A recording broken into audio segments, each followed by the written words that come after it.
and regarding the 2024 elections. The majority debunks the assertion of recruiting NPP foot soldiers into the security services. Now, let me quickly dive into that story. On citinewsroom.com, we have that story there.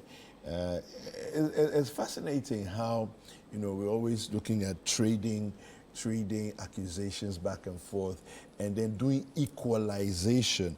But the story here says, minorities claim on security service recruitments ridiculous. This is Patricia Appiagyei speaking. Now, the majority in Parliament has dismissed allegations by the minority caucus that the government is recruiting new patriotic party foot soldiers into the security services.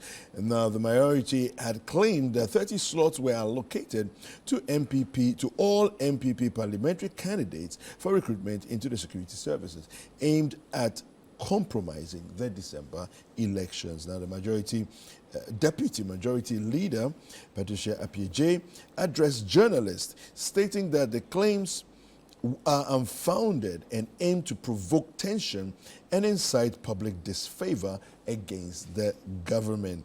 Now, she emphasized that no parliamentary candidate or member of parliament has been allocated recruitment slots into any security service. Now, Mrs. Appiagyei described the minority's claims as mathematically and administratively ridiculous, pointing out that the security forces traditionally accommodate 1,000 to 1,200 recruits annually, making it impossible to absorb 8,000 recruits as suggested by the minority.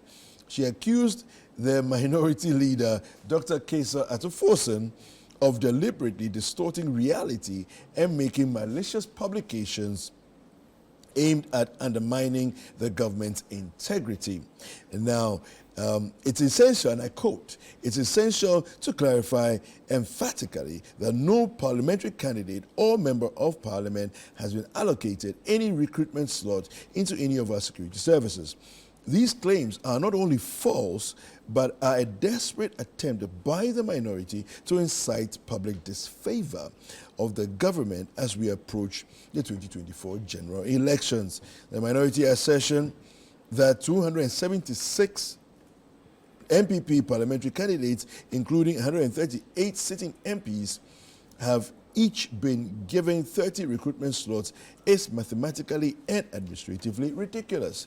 To suggest that about 8,000 recruits could be absorbed into our security forces in the system that traditionally accommodates about 1,000 to 1,200 annually shows a profound misunderstanding of the operational and financial framework of our security services. The claims by Dr. Kesa Atufosun, the minority leader, are a deliberate distortion of reality and a malicious publication aimed at undermining the integrity of the government. Right, so let me just, Abu. Yes, sir. Yes, what do you make of Mrs. Appiagyei's rebuffing of Dr. Atufosun's assertions? I don't know why she was getting all worked up. Was she getting worked up? Seriously. Oh, I think, well, I mean, she's just laying out her own, set of facts. Oh, she was just getting herself worked up, and I just smiled and laughed over all that. But you see, some of us, we have authority, we have evidence to show. Sometimes we just can't come and sit and say, my good friend, the name has even... Tabitha. Tabitha did this ABC. Yeah. It won't be fair. And we know how they do these things. I have some people in my area. And they will just say it to your face and just kind of want to mock you. When you people were in power, what were you able to do for your people? This was A, B, C, D. And look at this. And they will show you the evidence of it. And so when she was getting worked up, I'm like, when you have to defend the undefendable, that's what happens. You have to say things. But wait, so you're saying that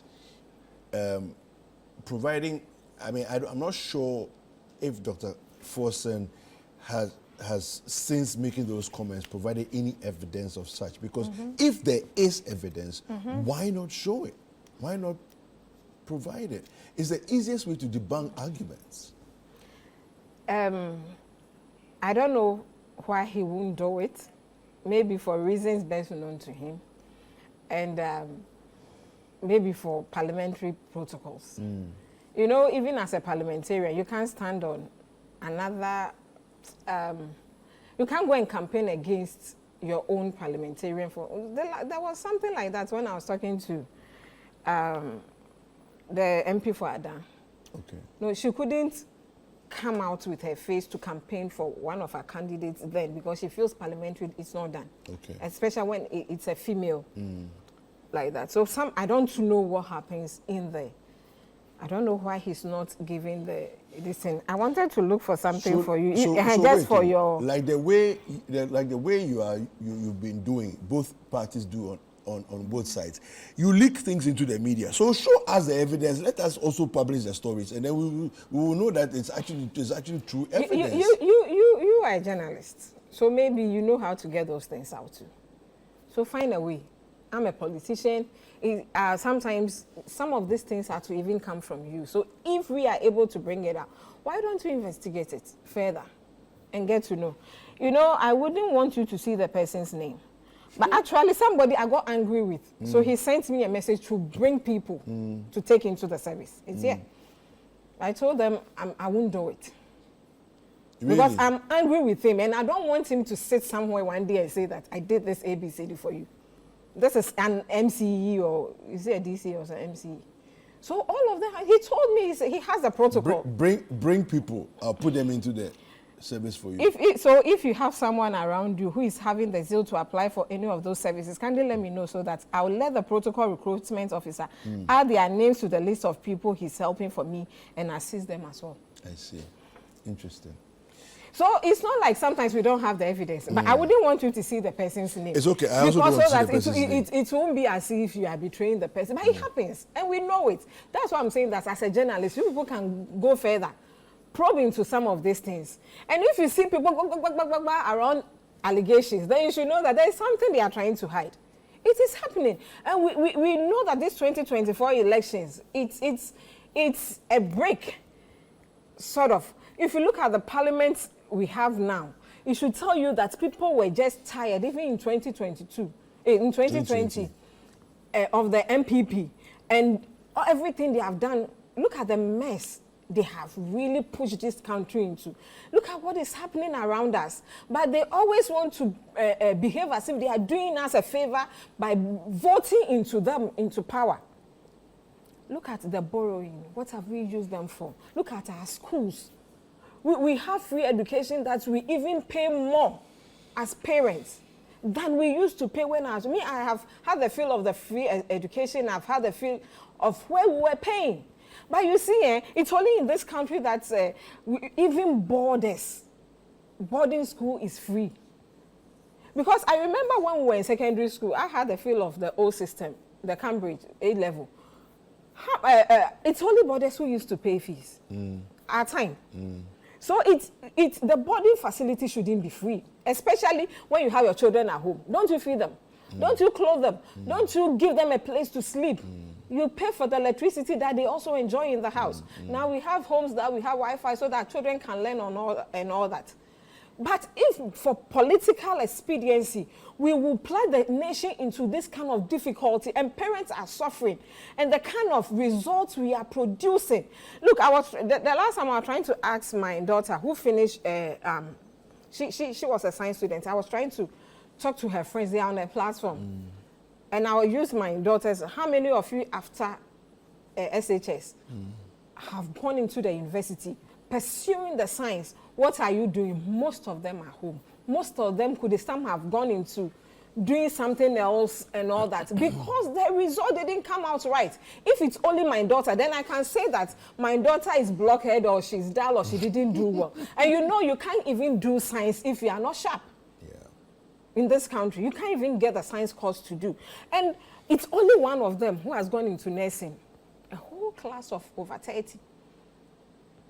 And so if we want to do things for political expediency, we want to get the votes and all that, but don't think of the nation. But when it's time for the for elections, then we now want to push people who can do our bidding. People died during the 2020 elections.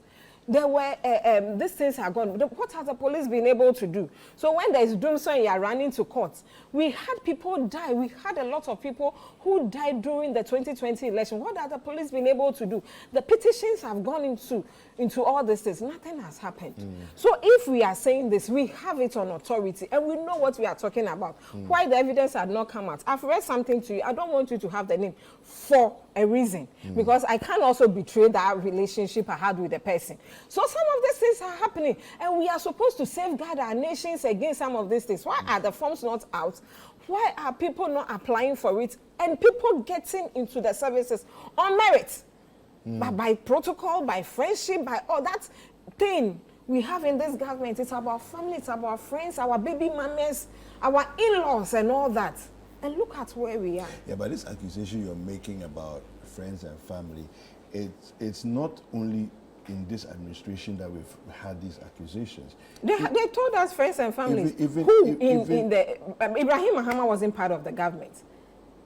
But his name was all over that he's a friend. No, and but this you thing. don't. Joyce Bauer is the only relation to Mahama, who was in his government. But we have all the name is not the former finance minister. Who? Ken Oforiatta. The Oforiattas in government, their spouses, and Gabi will have the gas. Whose spouse is the government? Baby mamas got ambassadorial positions. Are you not in this country? Are you not a journalist? Don't you have? I was okay. It's not okay. Because the thing the country is getting is bad. Today I'm not worse. I didn't even want to talk plenty. Tabitha, yes. Why is Patricia PJ defending the indefensible, according to what Awo is saying? Madam Awo is totally out of the whole conversation. Awo is a title, so you don't need to add Madam. Okay, so it's just like Nana. Okay, so honestly speaking, you know, the woman made brilliant submissions, because if you do the math, you realize that the minority is not actually gatekeepers. No, they are not doing their work properly. I don't understand. If you do the math, you realize that the minority, they are not even in Ghana. Like, I'm wondering, if you claim that each parliamentary candidate was given 30 slots, including certain 20. MPs. I don't know. I read 30. You know, it's 30. It's 30. I read 30. Which is highly unreasonable that they will give such numbers to an individual. So if you do the math, I think she did the math for us. Yes, she did the math for us, but you see... And she made it clear that even in a year, the number of people that the police... are recruited, typically. Yes. Is maximum 1,200. 1,200. Yes. But they were given an estimate of over 8,000. Yes. You know, that's what I'm saying, that the math is not mathing. No, but and Tabitha, another thing I want to say, this argument you're making also doesn't work, because when I was reading this thing, I was like, Mrs. Apiejepa, what are you saying? Here's the thing. If you say all of you in one meeting or on a WhatsApp platform, all of you, you can bring maximum up to 30 people, right? If this is, let's assume this is what happened, right? You can bring up to 30 people. Is it not first come, first serve? And it's hardly even likely that one person will bring 30 people. You know, because everybody wants to bring their favorite, as it were. Do you understand? So it's first come, first serve. So 8,000 may be way over in terms of the calculation. But as soon as the spaces are full in the security service, the spaces are full. She indicated that such an arrangement has not even been done in the first place. So she only added the math to make people understand how unrealistic what they were saying is or was. That is just it. So first things first, it is a false accusation. It is false that MPs were asked to bring people for recruitment, one. And two, even if you do the math, it doesn't add up. Okay. So do you deny that protocol exists, that people who are in positions of power can take their people and influence them to get into the service? I have heard of protocol. Okay. I have heard a lot about how they operate. Okay. But honestly speaking, but not this particular thing. Honestly speaking, I don't have a personal experience of a protocol list or whatever. I don't have it. I won't deceive. I won't put it out there. Fair enough. But I have heard about it. But you see, there is one thing about people making assumptions and people throwing information into the air just to get people confused. I think that is what the NDC is doing. Because if you look at them so far, you realize that one, they don't have any proper alternative to proffer for Ghanaians to vote for them. And so all they do is that they want to throw the majority of people into confusion.